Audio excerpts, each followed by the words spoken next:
কক্সবাজার দক্ষিণ পূর্ব বাংলাদেশের একটি শহর। এটি দীর্ঘ বেলে সৈকতের জন্য পরিচিত। এটি বিশ্বের দীর্ঘতম, প্রায় 120 কিলোমিটার (5 মাইল) প্রসারিত। কক্সবাজারের ইতিহাস এই অঞ্চলের উপনিবেশিক অতীত, স্থানীয় সংস্কৃতি এবং প্রাকৃতিক সৌন্দর্যের সাথে গভীরভাবে জড়িত।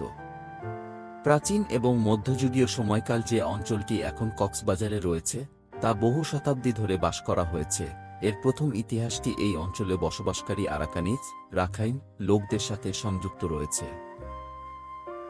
অঞ্চলটি বৃহত্তর আরাকান কিংডমের অংশ ছিল, যার মধ্যে বর্তমান মিয়ানমার এবং বাংলাদেশের কিছু অংশ অন্তর্ভুক্ত ছিল।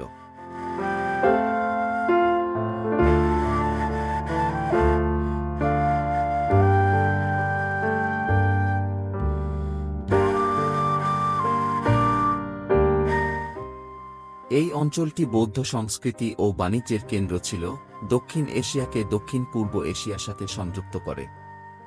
মুঘল পিরিয়ড 17 শতাব্দীতে মুঘল আমলে এই অঞ্চলটি বেঙ্গল সুবাহ প্রদেশ এর অংশে পরিণত হয়েছিল। মোগলরা এই অঞ্চলের উপর তাদের নিয়ন্ত্রণ বাড়িয়ে দিয়েছিল এবং এটি ব্যবসায়ের কেন্দ্র হয়ে ওঠে, বিশেষত লবণ এবং মাছের ক্ষেত্রে।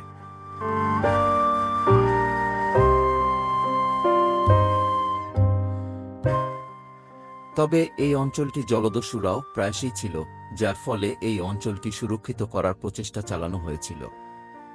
ব্রিটিশ উপনিবেশিক সময়কাল কক্সবাজারের ইতিহাস যেমন আমরা জানি, এটি ব্রিটিশ উপনিবেশিক আমলে শুরু হয়েছিল। এই শহরটির নামকরণ করা হয়েছে ব্রিটিশ ইস্ট ইন্ডিয়া কোম্পানির অফিসার ক্যাপ্টেন হিরাম কক্সের নামে। 18 শতকের শেষের দিকে কক্সকে আরাকানিজ শরণার্থী এবং স্থানীয় রাখাইন মানুষের মধ্যে দ্বন্দ্ব মোকাবেলায় সুপারিনটেনডেন্ট হিসাবে নিযুক্ত করা হয়েছিল। উত্তেজনা সহজ করতে এবং শরণার্থীদের নিষ্পত্তি করতে কক্স এই অঞ্চলে একটি বাজার বা বাজার প্রতিষ্ঠা করেছিলেন। 1799 সালে তার মৃত্যুর পরে এই শহরটির সম্মানে কক্সবাজার নামকরণ করা হয়েছিল। ব্রিটিশ উপনিবেশিক প্রশাসন একটি বন্দর শহর হিসেবে কক্সবাজারকে আরও বিকাশ করেছিল। বাংলা উপসাগর বরাবর এর কৌশলগত অবস্থান এটি বাণিজ্য এবং সামরিক উদ্দেশ্যে গুরুত্বপূর্ণ করে তুলেছে। ব্রিটিশ উপনিবেশিক সময়কাল 1947 সালে ব্রিটিশ শাসন ও ভারতের বিভাজন শেষ হওয়ার পরে কক্সবাজার পূর্ব পাকিস্তানের অংশে পরিণত হয়েছিল এবং যুদ্ধের পরে বাংলাদেশ 1971 সালে দেশের স্বাধীনতা অর্জন করেছিল।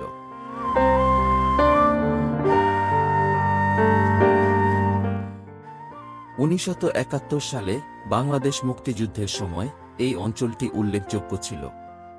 বার্মিজ, বর্তমানে মায়ানমার সীমান্ত এবং বাংলা উপসাগর এই সংঘাত থেকে পালিয়ে আসা শরণার্থীদের পথ হিসাবে কাজ করত। আধুনিক যুগ আজ কক্সবাজার বাংলাদেশের অন্যতম জনপ্রিয় পর্যটন গন্তব্য, যা তার অবিচ্ছিন্ন বালুকাময় সৈকত, প্রাকৃতিক সৌন্দর্য এবং অত্যাশ্চর্য অঞ্চলের পার্বত্য ট্র্যাক্টের প্রবেশদ্বার হিসাবে খ্যাত। এটি নিত্যবর্তী কুতুপালং শরণার্থী শিবিরের কারণে আন্তর্জাতিক মনোযোগ অর্জন করেছে, যা 2017 সাল থেকে মিয়ানমার থেকে রোহিঙ্গা শরণার্থীদের আগমন অনুসরণ করে বিশ্বের বৃহত্তম শরণার্থী শিবিরে পরিণত হয়েছে।